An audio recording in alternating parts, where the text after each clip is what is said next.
अमेरिकी हथियारों को इस्तेमाल करने की छूट मिलने के बाद यूक्रेन रूस पर ताबड़तोड़ हमले कर रहा है। हाल ही में यूक्रेन ने रूस पर ATACMS मिसाइल से हमला किया था।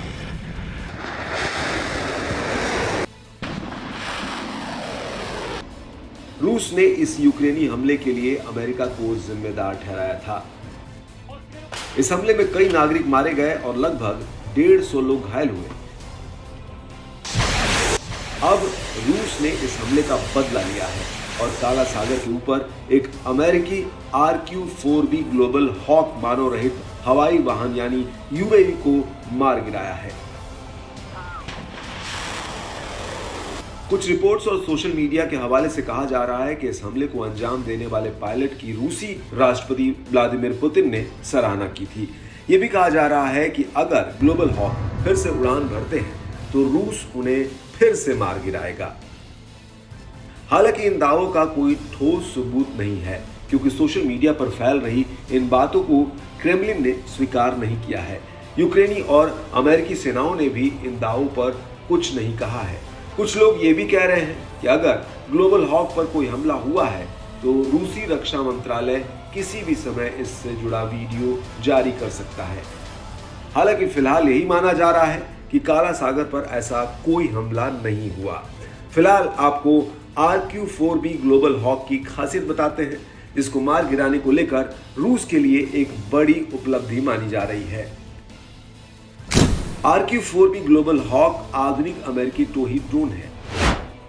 यह काफी अधिक ऊंचाई पर लंबे समय तक चलने में सक्षम है।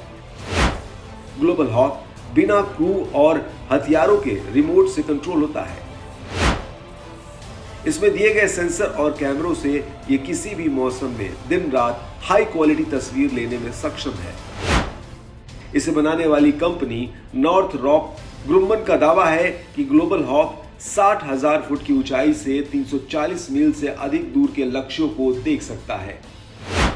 यह प्लेटफॉर्म इमेजरी इंटेलिजेंस IMNT और सिग्नल इंटेलिजेंस SIGINT सेंसर के जरिए रियल टाइम कवरेज प्रदान करता है।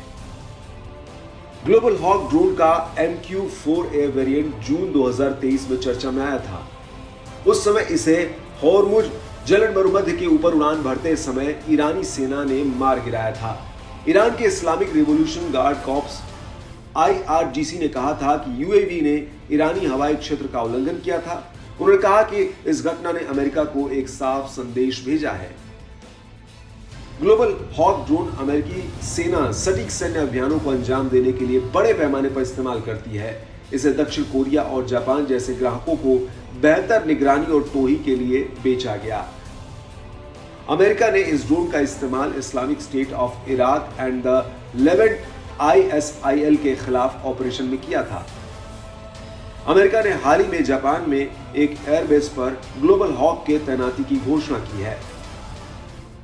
रूस अक्सर कहता रहा है कि ग्लोबल हॉक RC-135 रिवेट और E-8 जॉइंट स्टार्स जैसे नेटो और अमेरिकी विमान यूक्रेन के तट और काला सागर के आसपास उड़ान भरते हैं, जिससे कि यूक्रेन को उसके सैन्य अभियानों में सहायता मिल सके। ग्लोबल हॉक का इस्तेमाल अक्टूबर 2022 में क्रीमिया के सेवस्तोपोल में रूसी नौसेना के काला सागर बेड़े पर समुद्री ड्रोन हमले में किया गया था। रूसी सेना ने तब से ही यूक्रेनी सेना द्वारा किए गए कई ऐसे अभियानों में ड्रोन की भूमिका को नोटिस किया है।